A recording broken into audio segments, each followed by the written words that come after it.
They always tell you to be patient with difficult in-laws, to take the high road, to not make waves on your wedding day. I was patient for 4 years while Linda Mitchell slowly poisoned every moment of joy in my relationship with her son. I smiled through her insults. I swallowed her manipulations. I documented every single one.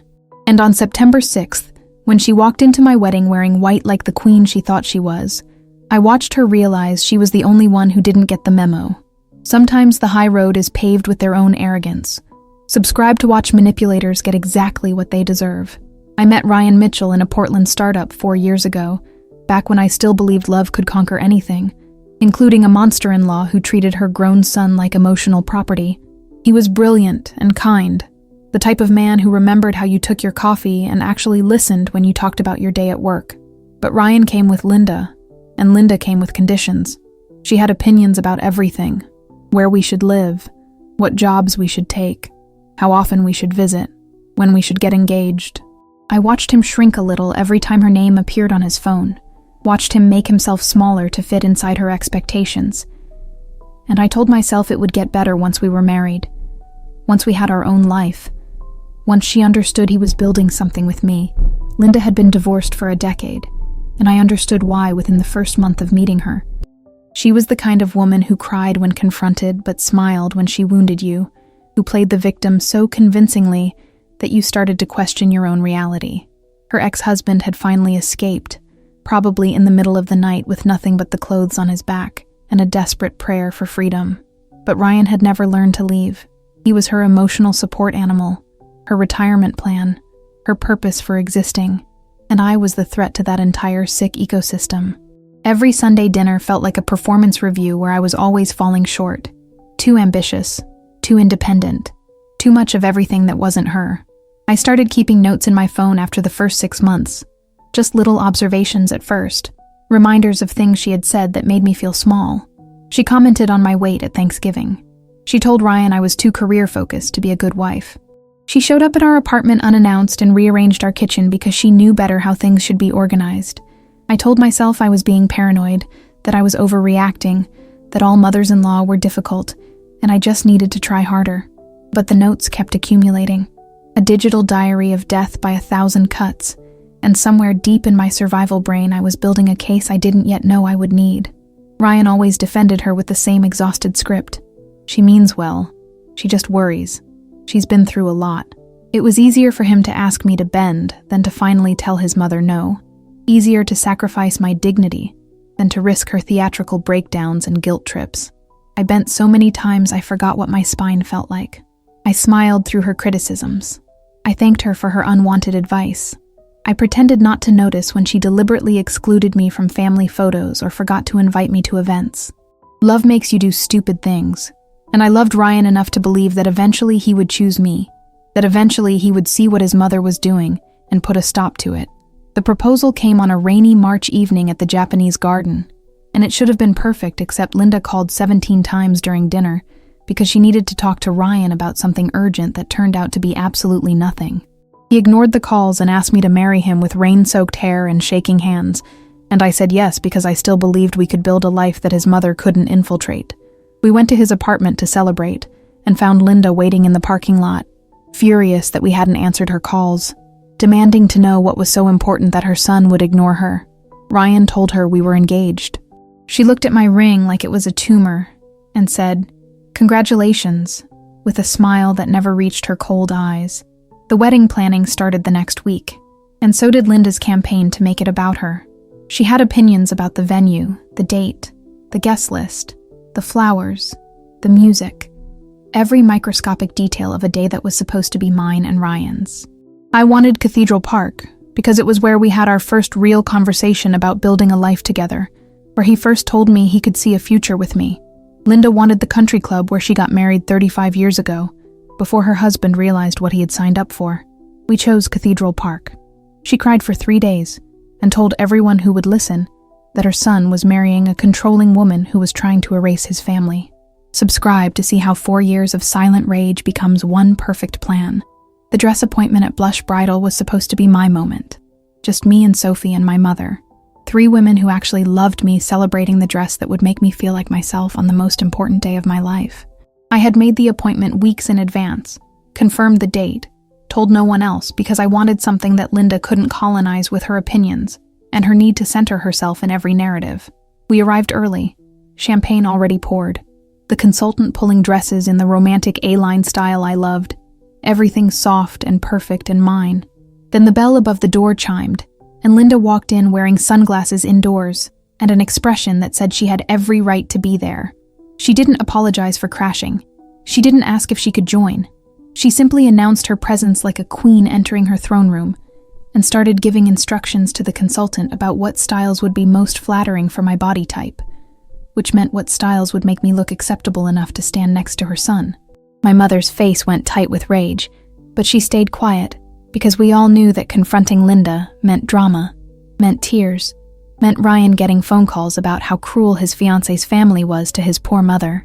Sophie grabbed my hand under the table and squeezed hard enough to hurt, our signal for stay calm. Don't give her the reaction she wants. I tried on dresses while Linda narrated my flaws, and the consultant looked increasingly uncomfortable. Then Linda dropped the bomb with a casual smile that was absolutely calculated.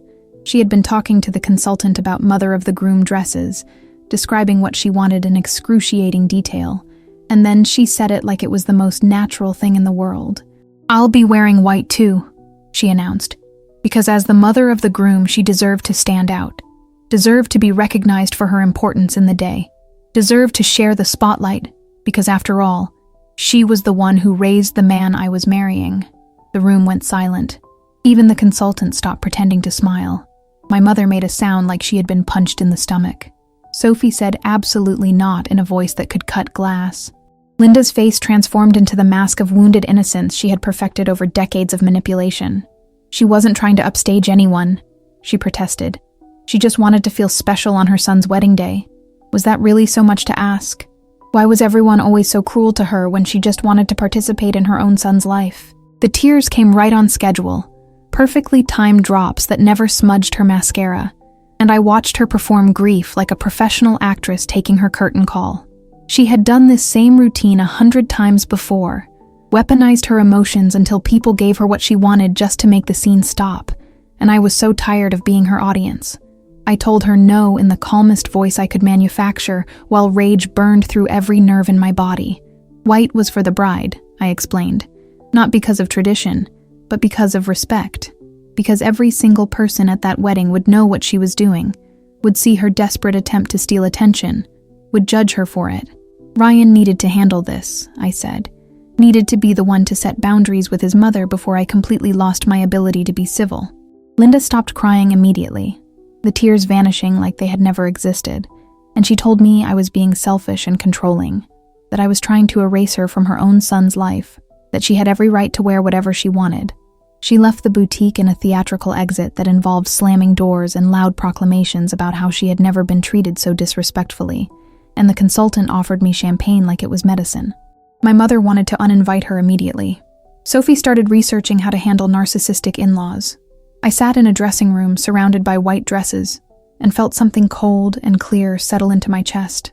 Linda had been getting away with this behavior for 30 years because everyone was too exhausted to fight back, because Ryan had been trained since birth to prioritize her feelings over his own boundaries, because she knew exactly how to make herself the victim no matter what she did. I was done playing her game, subscribed to watch patience transform into precision. Ryan came over that night, and I laid it out for him with no cushioning, no gentle phrasing, no attempt to protect his feelings from his mother's toxicity. His mother had announced she would wear white to our wedding, I told him, had done it in front of witnesses with full knowledge of what it meant, and he needed to choose right now whether he was going to be her son or my husband. I watched his face cycle through denial and guilt and exhaustion, watched him try to find some middle ground where everyone could be happy, watched him realize there wasn't one. He called her on speakerphone while I sat next to him and listened to her perform outrage and grief like she was auditioning for an Oscar. The conversation lasted 47 minutes and went exactly nowhere because Linda had decades of practice derailing any attempt at accountability. She cried, she yelled, she played the victim, she accused me of poisoning her son against her. She threatened not to come to the wedding at all, which was clearly meant to devastate Ryan into backing down, but instead, he said that was her choice, and he would support whatever she decided. The silence on the other end of the line was profound. Linda had never encountered a boundary she couldn't bulldoze, had never heard her son say no without immediately collapsing into apologies and compliance. Ryan told her he loved her, but he loved me too, and wearing white to our wedding was disrespectful, and she knew it. And if she chose to do it anyway, then she was choosing to create drama on purpose. She hung up on him, which was her signature move when manipulation failed, and she needed to regroup and try a different strategy. Ryan looked gutted, like he had just betrayed the person who gave him life, and I held him while he processed the reality that his mother had put him in this position deliberately, had forced him to choose because she couldn't stand not being the center of his universe. He asked me what I wanted to do, and I told him I needed to think about it, needed some time to figure out how to handle a woman who had spent 4 years making my life smaller. What I didn't tell him was that I had already started planning, had already opened that folder of screenshots and notes and documented cruelty, had already decided that Linda's wedding day humiliation would be proportional to the years of mine she had orchestrated. Sophie came over the next morning with coffee and rage and practical solutions, because that was what best friends did when your future mother-in-law declared war on your dignity. We sat at my kitchen table and I showed her everything. 4 years of text messages and emails and recorded conversations. All the times Linda had insulted me or tried to sabotage my relationship or said cruel things she thought I would never prove. Sophie's face got darker with every screenshot, and when I finished, she said we were going to bury this woman so deep she would never see daylight again. But we had to be smart about it, Sophie said. Had to make sure Linda destroyed herself so thoroughly that no one could blame us. The dress code idea came to me at 3 a.m. when I couldn't sleep for thinking about Linda walking into my wedding wearing white like some kind of demented second bride. What if everyone else wore black? I thought. What if the entire wedding was elegant darkness, and Linda showed up in white like a ghost at the wrong funeral, like a woman so desperate for attention she couldn't read a room if her life depended on it? I texted Sophie immediately, and she called me a genius, and said she could design new invitations in 2 days. We would send them to every single guest except Linda, I decided. Would make sure everyone knew about the black dress code, except the one person who had already announced her intention to violate it. The invitations went out 3 weeks before the wedding, beautiful black cardstock with silver lettering that clearly stated black attire required for an elegant evening celebration. I changed my dress too, abandoned the traditional white for a custom purple amethysta gown from Leanne Marshall that made me look like royalty, that would stand out against the sea of black like a jewel in darkness. Ryan wore a black tuxedo. The decorations shifted to match, black roses and white candles, a gothic elegance that would photograph like a dream. Linda called Ryan 6 times asking about details, and he told her everything was handled. Never mentioned the dress code because we both knew she wouldn't follow it anyway, would wear white specifically because we had asked her not to. Subscribed to see 4 years of documentation become one perfect trap. The final weeks before the wedding passed in a strange calm, like the air before a thunderstorm when everything goes still and quiet and electric. Linda stopped calling as frequently, which meant she was either planning her own dramatic entrance or had finally accepted defeat, and I knew with absolute certainty it was the former, because women like Linda never surrendered. They just changed tactics. She posted on Facebook about how excited she was for her baby boy's wedding, used phrases like, "blessed to be part of such a special day," and "can't wait to celebrate love," and every single comment was from people who had no idea what she had put us through, who saw only the carefully curated mask she showed the world. I spent those weeks preparing for battle disguised as a bride, confirming details with vendors and having final fittings, and making sure every single guest understood the black dress code without explicitly telling them why it mattered. My cousin asked if it was a Gothic wedding, and I said yes. Let her believe it was just an aesthetic choice, because the truth was so much more calculated than that.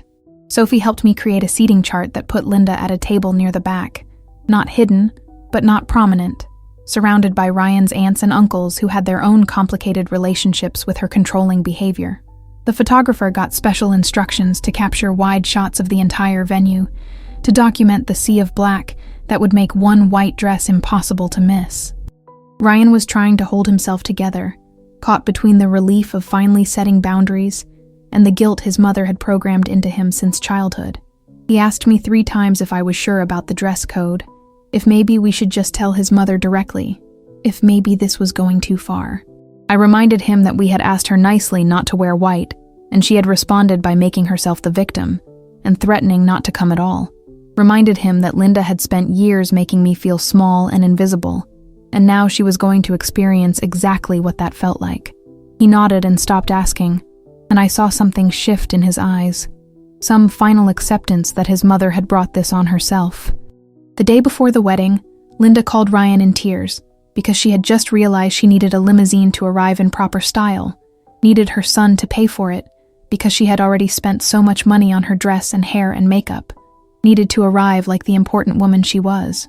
Ryan put her on speaker without telling her, and we both listened to her perform need disguised as entitlement, listened to her explain in detail how she deserved this gesture of respect from the son she had sacrificed everything to raise.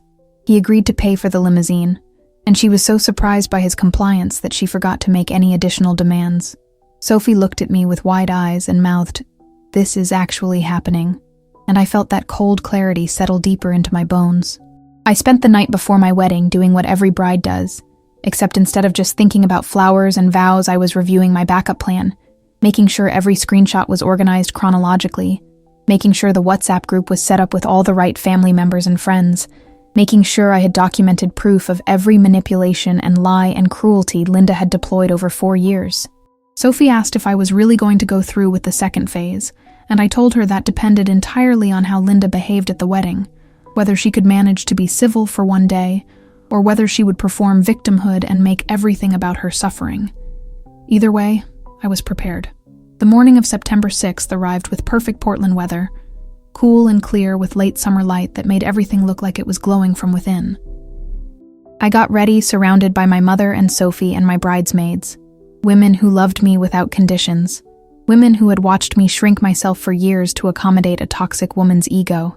They helped me into the purple amethysta dress, and I looked in the mirror and saw someone I had forgotten existed, someone powerful and certain and done with making herself smaller. My mother cried and said I looked like a warrior queen, and Sophie said Linda is going to lose her mind when she sees you, and I smiled because that was exactly the point. Subscribe to see elaborate patience become perfect execution. Cathedral Park looked like something from a dark fairy tale when I arrived for final checks 2 hours before the ceremony.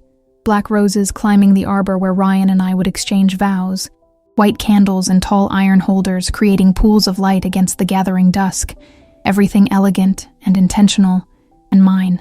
The guests started arriving in waves of black, women in sleek evening gowns, and men in dark suits, everyone following the dress code perfectly because everyone except Linda had received the updated invitation.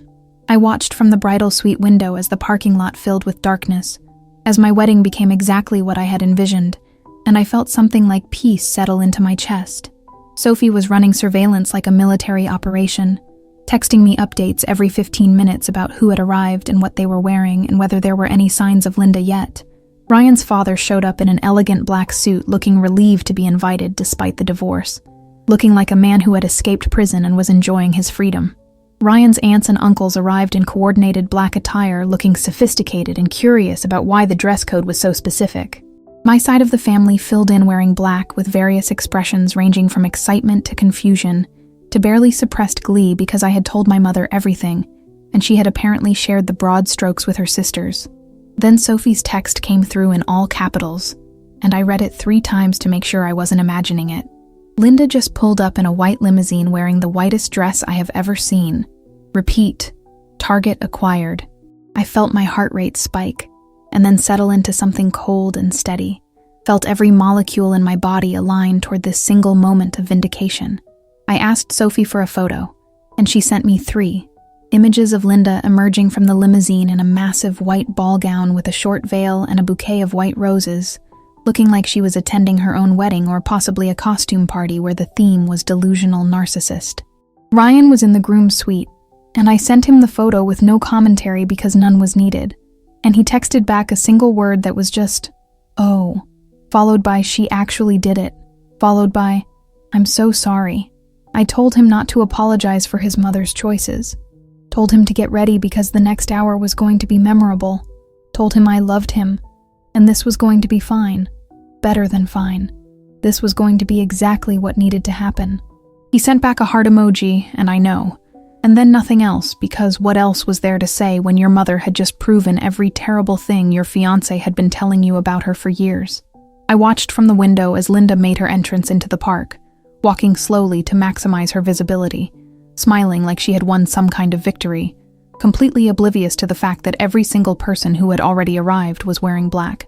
She was so focused on her own performance that she didn't notice the context, didn't see the sea of darkness she was walking into, didn't understand that she was about to become the punchline to a joke she had written herself. Sophie texted 5 more minutes, and I smoothed down my purple dress and checked my makeup one final time and prepared to watch a master manipulator realize she had been outmaneuvered.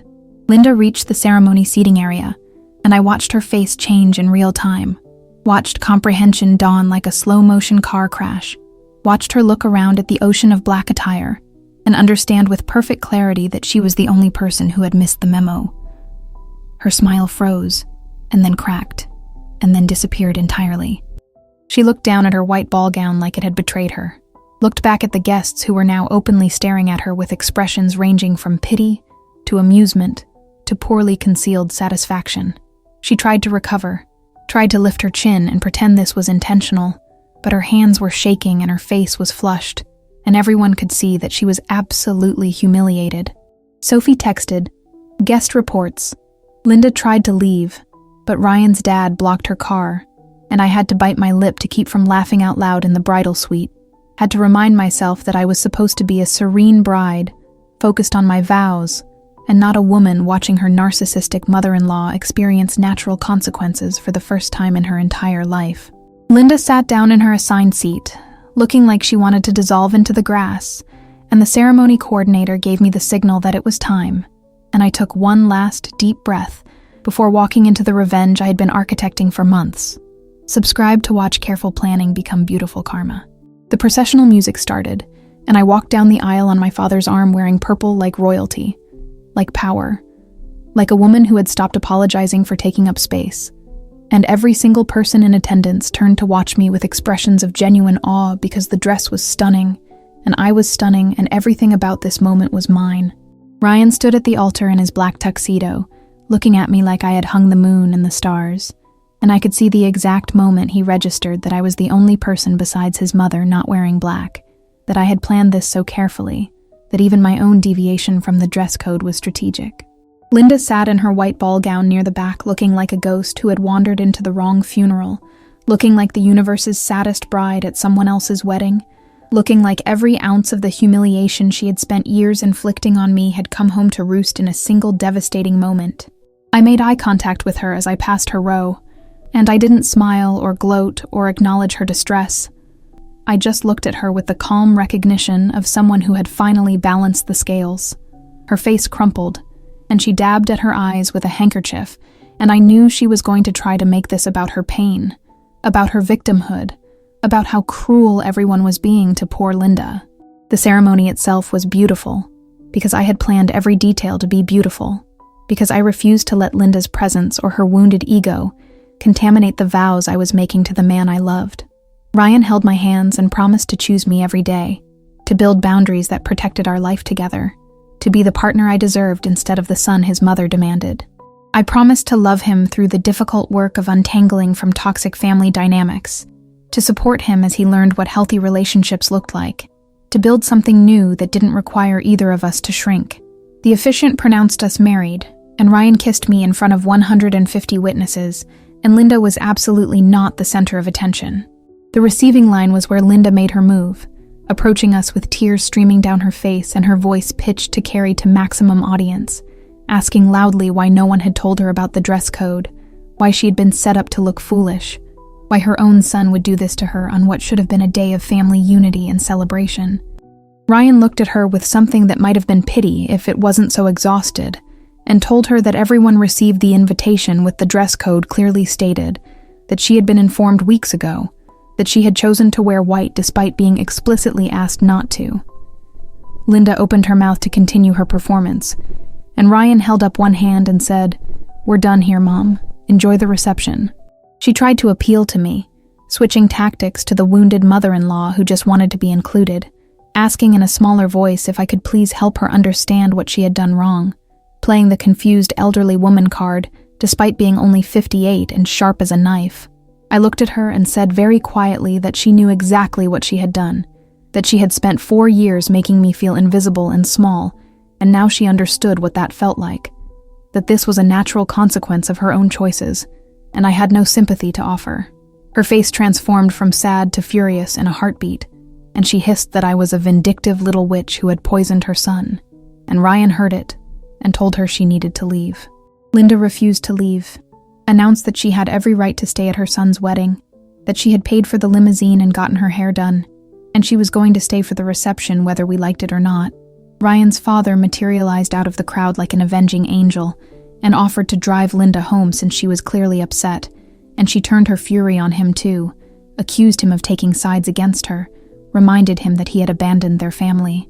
He looked at her with the flat affect of a man who had heard every manipulation tactic in her arsenal and said, "Linda, you're embarrassing yourself. The car is this way." She left in a storm of white tulle and dramatic suffering, and the guests watched her go with expressions of relief. Subscribe to see years of toxic behavior meet one perfect boundary. The reception was flawless without Linda's presence poisoning the atmosphere. Every toast and dance and moment of celebration exactly what a wedding should be when toxic people aren't holding everyone hostage with their emotional terrorism. The photographer captured images that looked like art. Me in purple surrounded by black-clad guests. Ryan and I laughing with genuine joy. The cathedral park glowing with candlelight and the faces of people who actually loved us. Not one single photo included Linda in her white dress, because she had left before the formal pictures. And I felt absolutely no guilt about that absence. Only relief that our wedding album wouldn't be contaminated by her desperate attempt to steal focus. Ryan's family approached us throughout the night with variations of the same message, apologizing for Linda's behavior, telling us they had known she was difficult, but hadn't realized how bad it had gotten, asking if there was anything they could do to make up for years of enabling her toxicity. Ryan's aunt pulled me aside and said she was proud of me for finally standing up to her sister, said someone should have done it years ago, said Linda had been allowed to act this way for too long because everyone was afraid of her tantrums. I thanked her and told her the truth, that I hadn't just stood up to Linda tonight, that there was more coming, that documentation was a powerful thing when you had been systematically gaslit for years. Sophie found me during the dancing and asked if I was ready for phase 2, asked if I was sure I wanted to blow up Linda's entire social standing with the family, asked if I understood there was no coming back from what I was about to do. I looked at my new husband dancing with his grandmother, looked at the family that had enabled Linda's abuse for decades, looked at the 4 years of evidence sitting in my phone waiting to be released into the world. I told Sophie I was sure, told her that Linda had made this necessary, told her that people like Linda only changed when they faced real consequences, and being embarrassed at a wedding wasn't enough to counterbalance 4 years of psychological warfare. 3 days after the wedding, I created the WhatsApp group with 40 of Ryan's closest family members and friends, gave it the title that would set the tone for everything that followed, Truths That Need to Be Told. I posted a brief introduction explaining that I had tried for years to handle Linda's behavior privately, had tried to be patient and understanding and accommodate her difficulties, had hoped that setting boundaries would be enough. Then I posted the screenshots in chronological order, 3 years of documented abuse starting from the first nasty comment about my weight and ending with her threat to wear white to my wedding. Each message time-stamped and contextualized and undeniably cruel. The group exploded with reactions ranging from shock to rage to heartbroken recognition. Family members comparing notes about their own experiences with Linda's manipulation. People apologizing for not believing how bad it was. Cousins sharing their own stories of being targeted by her toxicity when they didn't conform to her expectations. Ryan's grandmother Grace called her daughter within 20 minutes of seeing the screenshots, and the entire family heard her voice through Linda's phone, heard the matriarch say, "You have become exactly what I feared," heard the disappointment that carried more weight than any anger could. Linda tried to defend herself in the group chat and was immediately confronted with her own words, with proof that her version of events was fiction. Ryan blocked his mother's number for 6 months at my request, told her through his father that he needed space to process the damage she had done, needed time to build a marriage without her interference, needed her to understand that actions had consequences and relationships required mutual respect. Linda tried every manipulation tactic in her arsenal, sent letters and gifts, and showed up at our apartment until we moved to Seattle without telling her the new address, until we built a life where she couldn't just appear whenever she wanted attention. The family stopped inviting her to gatherings because no one wanted to deal with her victim performance, stopped pretending that her behavior was acceptable just because she was family. The last I heard about Linda Mitchell, she was living alone in Portland, estranged from most of her family, known primarily as the woman who wore white to her son's wedding, and got exactly what she deserved. When people asked about her in family group chats, the response was always some variation of, "Oh, that situation. Better not to discuss it." And I felt no guilt about her isolation, because she had built it herself with years of cruelty she thought would never be documented. Ryan and I visit Portland twice a year for holidays, stay with his grandmother, who has become one of my fiercest defenders, avoid any event where Linda might appear. We built something clean in Seattle, something that doesn't require either of us to sacrifice dignity for family peace. Some people say I went too far, that public humiliation and social exile are extreme responses to a difficult mother-in-law, that I should have been the bigger person and found a way to coexist peacefully. Those people didn't spend 4 years being slowly erased by a woman who weaponized her tears and played the victim while systematically destroying my confidence and joy. Those people didn't document hundreds of instances of emotional abuse while everyone told them to be patient, to try harder, to not make waves. Those people never had to watch their partner choose his mother's feelings over their own dignity again and again until finally, he understood what it cost. I don't regret the black dress code or the public receipts, or the 6 months of silence that became a permanent boundary. I regret that it took me 4 years to stop asking for scraps of respect from a woman who had no intention of ever giving them. I regret all the times I made myself smaller because someone else's comfort mattered more than my truth. I regret believing that patience and kindness would eventually win over someone who viewed both as weaknesses to exploit. Linda taught me that some people only understand consequences, that documentation is power, that revenge doesn't have to be cruel to be absolutely devastating. Watch manipulators meet their match.